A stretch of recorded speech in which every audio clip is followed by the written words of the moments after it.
বন্ধুরা, আমার চ্যানেলে সবাইকে স্বাগতম। প্রতিদিনের মতো আজকেও চলে এসেছি রান্না করে। আজকে রান্না করবো এই যে রুই মাছ নিয়ে নিয়েছি। রুই মাছ দিয়ে ব্রোকলি আর আলু দিয়ে ঝাল রান্না করব। তাহলে পুরো ভিডিওটা প্রথম থেকে শেষ পর্যন্ত দেখতে থাকবেন। যে এখানে ধনে পাতা, টমেটো, জিরে, ধনে পাতা, আদা নিয়ে নিয়েছি, পেঁয়াজ।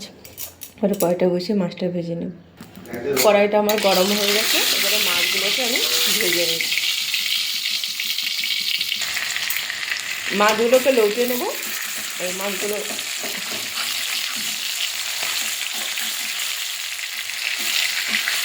একটা গায়ে একটা লেগেছে।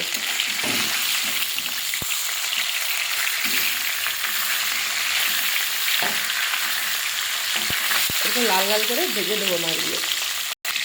মাছগুলো আমার ভাজা হয়ে গেছে। এবারে ভালো করে তুলে নিয়ে এই যে ব্রোকলিগুলো ভালো করে ভেজে নেবো। ব্রোকলিগুলো একটু ভালো করে ভেজে নিতে হয়, নাহলে একটু সবুজ গন্ধ করে। এবার মাছগুলোকে তুলে নেব। এই লবণ হলুদ দিয়ে ভালো করে ভেজে নেব।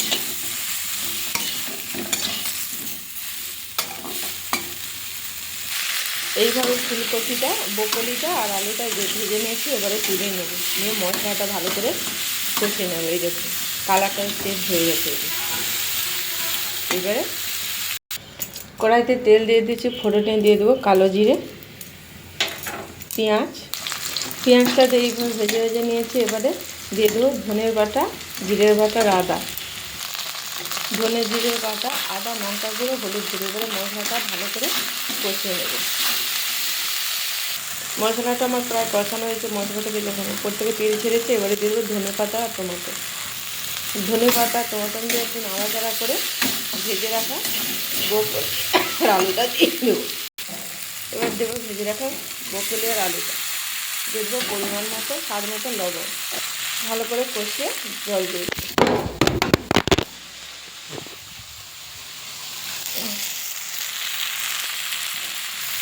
ভালো করে কষিয়ে নিচ্ছি, দেখুন।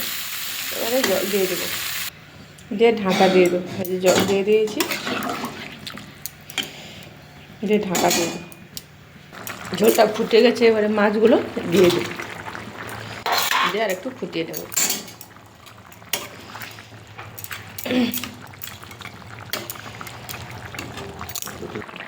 মাছের ঝোলটা এইভাবে করে নিয়েছি। এবারে নামিয়ে নেব।